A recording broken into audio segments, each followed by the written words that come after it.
بسم اللہ الرحمن الرحیم۔ میرا نام ہے شیخ عبدالرحمن اور آپ دیکھ رہے ہیں سوشل انٹیوشن۔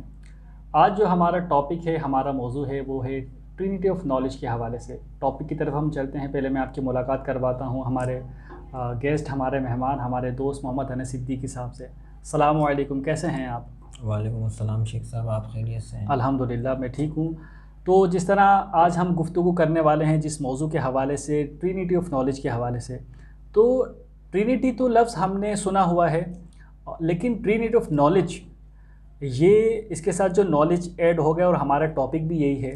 تو لفظ ٹرینٹی تو ہم نے سنا ہوا ہے، ہندوازم میں اگر ہم جائیں تو وہاں پہ اس کا تصور ملتا ہے برہما، وشنو اور شیو۔ اور اگر ہم عیسائیت کی طرف جائیں تو وہاں ہمیں اس کا تصور ملتا ہے خدا، عیسیٰ اور جبریل۔ اور اسی طرح اگر ہم بدھزم کی طرف جائیں تو وہاں پہ بھی اس کا ہمیں تصور ملتا ہے سول، باڈی اینڈ مائنڈ۔ تو ٹرینٹی کا تو ہمیں کہیں نہ کہیں تصور ملتا ہے، لیکن یہ جو ٹرینٹی آف نالج ہے، تو اس حوالے سے جو ہے وہ ہم گفتگو آپ سے کرنا چاہ رہے ہیں کہ اس حوالے سے تھوڑا سا ہمارے دیکھنے اور سننے والوں کو بتائیے کہ تھوڑی سی وضاحت اس پہ آپ کریں گے۔ بہت بہت شکریہ شیخ صاحب، آپ نے مختلف پیرایوں میں جو ہے وہ ٹرینٹی کو بیان کر دیا، ورنہ پھر مجھے دونوں کو بیان کرنا پڑتا، تو میرا کام آپ نے آسان کر دیا، تو بہت شکریہ۔ بڑی مہربانی۔ میں صرف نالج پہ بات کرتا ہوں کہ ٹرینٹی آف نالج کیا ہے۔ ٹرینٹی کو میں تو بات یہ ہے کہ ٹرینٹی آف نالج سے میری مراد یہ ہے کہ وہ تین علوم یا وہ تین علم جو اس وقت صرف کسی ایک ملک پر نہیں، کسی ایک صوبے یا کسی ایک جزیرے پر نہیں، پوری دنیا میں کنٹرول کیے ہوئے ہیں، اور انہی تینوں علوم کے ذریعے تمام دنیا کے اندر جو ہے قوانین، نظریات اور عقائد بنتے ہیں، بگڑتے ہیں، تبدیل ہوتے ہیں، لوگوں تک پہنچتے ہیں، پہنچائے جاتے ہیں۔ اسی پہ جنگیں ہوتی رہی ہیں، اسی پہ آنے والے وقت میں جنگیں ہوں گی، اچھا۔ اور جتنے معاملات ہوں گے وہ انہی علوم کے تحت آتے ہیں۔ اسی لیے یہ ٹرینٹی آف نالج جو ہے یہ بنیادی حیثیت رکھتے ہیں، اور معذرت کے ساتھ پاکستان میں ان تینوں علوم پہ اس طرح سے کام نہیں ہے جس طرح دیگر ممالک میں آئے گا۔ تو وہ تینوں علوم جو ٹرینٹی آف نالج میں آتے ہیں، اس کے اندر جو ہے وہ مذہب، فلسفہ اور تیسرا قانون، یہ تینوں اس میں داخل ہیں۔ یہ تینوں در حقیقت آپ کو الگ نظر آتے ہیں بظاہر دیکھنے کے حوالے سے۔ تو یہ اگر آپ کہنے کا الگ نظر آتے ہیں تو میرے حساب سے تو تینوں الگ ہی ہیں۔ اگر آپ قانون کی بات کرتے ہیں تو قانون اپنے ایک آپ میں ایک الگ ہے، فلسفہ اپنے آپ میں ایک الگ ہے، مذہب اپنے آپ میں ایک الگ ہے۔ تو یہ تینوں ایک ساتھ کیسے ہو گئے؟ نہیں سر، یہ بالکل ایسا نہیں ہے کہ یہ تینوں الگ ہیں، یہ تینوں انٹر کنیکٹ ہیں۔ اچھا۔ بعض چیزیں الگ نظر آتی ہیں کیونکہ وہ ہمیں الگ دکھائی جاتی ہیں، لیکن ایسا نہیں ہے، کیونکہ ہر مذہب کا اپنا فلسفہ ہے، اسی طرح ہر مذہب کا اپنے لاز ہیں، اور وہ تو لاز یہ اپنی بنیاد پہ ہی بنے ہیں۔ ویسے ہیں تو الگ، لیکن آپس میں انٹر کنیکٹ ملتی ہیں آپس میں۔ بالکل بالکل انٹر کنیکٹ ہیں، اور ایسے انٹر کنیکٹ ہیں کہ ان کی وہی ٹرینٹی کی حیثیت ہے کہ اگر ان تینوں میں سے کسی ایک کو نکال دیا جائے گا تو مسئلہ ہو جائے گا۔ اسی لیے دو کو تو علامہ اقبال نے بھی شامل کیا اپنے اس کے اندر کہ جلال پادشاہی ہو، جمہوری تماشا ہو، جدا ہو دی سیاست سے تو رہ جاتی ہے چنگیزی۔ اب سیاست کیا ہے؟ سیاست یا تو فلسفے کی بنیاد پہ یعنی کسی نظریے کی بنیاد پہ ہوگی، یا پھر کوئی مذہبی بنیاد بنائی جائے گی اس کی، یا تو بالکل سیکولر بنیاد پہ ہو جائے اچھا، گی۔ ٹرینٹی آف نالج یا یہ ٹرینٹی جو ورڈ ہے تو یہ کس طرح کی حیثیت رکھتا ہے؟ مطلب اگر اس کو آپ دنیا کے اعتبار سے دیکھیں یا ملک کے اعتبار سے دیکھیں یا مذہب کے اعتبار سے، تو اس کو کس طرح سے آپ ڈسکرائب کریں گے، کس طرح سے اس کو واضح کریں گے کہ مطلب ہمیں جو سن رہے ہیں، جو دیکھ رہے ہیں، جنہوں نے لفظ سنا ہے، تو وہ اس کو کس طرح سے سمجھیں؟ سر، بات کرنے والے پہ یا کوئی شخص اگر کوئی کتاب پڑھ رہا ہے تو وہ آدھے معنی ہی اخذ کرتا ہے۔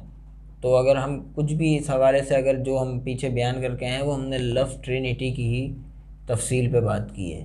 میرا خیال یہ ہے کہ نالج پہ ہمیں بات کرنی چاہیے۔ ٹرینٹی کو لوگ کس طرح لیتے ہیں یہ ان کے اپنے ذاتی نظریات پر ہے، کیونکہ اگر میں کسی ہندو سے پوچھوں گا تو وہ تری مورتی لے آئے گا، کسی عیسائی سے کروں گا تو وہ ٹرینیٹی میں جو ہے وہ ہم بات کر چکے ہیں وہ کہ ہم بات کر چکے ہیں ہندوازم میں اس کا جو تصور ہے، تو ہر آدمی اپنے تصور کے حساب سے رہے گا، کیونکہ جب ایک اصطلاح مختص ہو جاتی ہے تو پھر اس کو ہر کوئی اپنا نظریات کے حوالے سے لیتا ہے۔ بنیادی طور پہ جس طرح آپ نے کہا کہ اس کے اندر جب ہم نالج کی بات کرتے ہیں تو اس کے اندر فلسفہ بھی آتا ہے اور قانون بھی آتا ہے اور مذہب بھی آتا ہے، بالکل ایسا ہی ہے، تو یہ 3 چیزیں جو آئیں گی، بالکل ان 3 چیزوں کو ملا کر تو یہ ٹرینیٹی آف نالج یہ ورڈ بن رہا ہے۔ یہ ٹرینیٹی آف نالج اور ورڈ بن رہا ہے، جیسا کہ ہمارا چینل ہے سوشل انٹیوشن، سماجی وجدان، اس کا اگر اردو ترجمہ کرنا چاہیں تو سماجی وجدان سے مراد یہی ہے کہ آپ کا یا میرا وجدان سوشلی کیا ہے، ہماری سوشل آبزرویشن کیا ہے، تو میری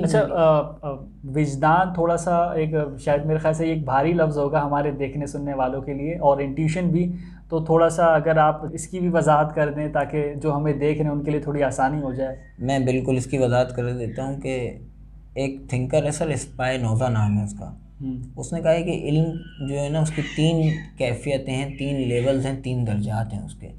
پہلا درجہ ایلیوژن ہے، ایلیوژن مطلب وہم، مطلب آپ جب کبھی کسی علم کے میدان میں داخل ہوں گے اور اس چیز سے ناواقفیت ہوگی تو آپ کو اس حوالے سے وہم ہوگا کہ یہ ہے یا یہ ہے، ٹھیک ہے، صحیح ہے۔ جب آپ اس درجے کو پار کر جائیں گے، پھیلانگ جائیں گے، عبور کر جائیں گے، پڑھ لیں گے، لیول پہ چلے جائیں گے تو وہ ہوگا ریزن۔ اب آپ کے پاس جو علم آئے گا وہ ریزننگ رکھتا ہوگا، ٹھیک ہے، یعنی اس کا سبب ہوگا کہ میں پانی اس وجہ سے پیتا ہوں کہ مجھے پیاس لگتی ہے، لیکن بچہ آپ کو یہ وجہ نہیں بتا سکتا، مطلب ایک کام کرنے کی پیاس بچے کو بھی لگ رہی ہے، لیکن اگر آپ کسی بچے سے سبب پوچھیں گے کہ بھائی تجھے پانی کیوں پینا ہے تو وہ آپ کو جواب نہیں دے گا کہ مجھے کیوں پینا ہے، بس پینا ہے، بس پینا ہے، اس کو وجہ نہیں پتا اسے، تو وہ ایلیوژن کا زمانہ ہے اس کا۔ ٹھیک ہے، جب وہ کلیئر ہو جائے گا تو ریزن ہوگا، بھائی مجھے پیاس لگی ہے، مجھے سبب پینا ہے پانی، اب وہ آپ کو سبب دینے لگے گا۔ لیکن ایک تیسری کیفیت آتی ہے سر کہ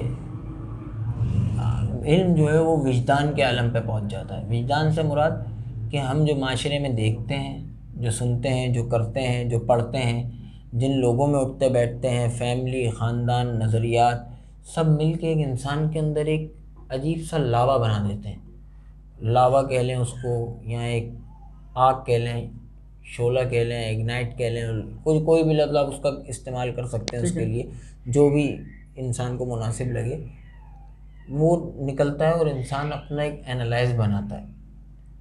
مطلب اس کے اوپر سادہ الفاظ میں ایک چیز اس کے اوپر اتر گئی، اچانک سے آ گئی کہ وہ ایک سوچنے کے لیے ایک نقطے پہ غور و فکر کرنے کے بیٹھا اور اس پہ ایک چیز کھلی تو اس کو سادہ لفظوں میں وجدان کہتے ہیں۔ بالکل بالکل، تو اس پہ ایک چیز ایسی علم کے لیول کی آتی ہے کہ وہ تمام اپنی معلومات کو جو ہے نا کوزے میں قید کرتا ہے اور آپ کو بنیادی انفارمیشن دے دیتا ہے کہ بھائی میں اس نتیجے پہ پہنچا۔ اچھا، یہ میں نے آپ کو گفتگو کے دوران روک لیا کہ آپ جو لفظ ہم نے استعمال کیا وجدان، جی اب دوبارہ گفتگو کی طرف جو ہماری جو چل رہی تھی اس طرف ہم چلتے ہیں۔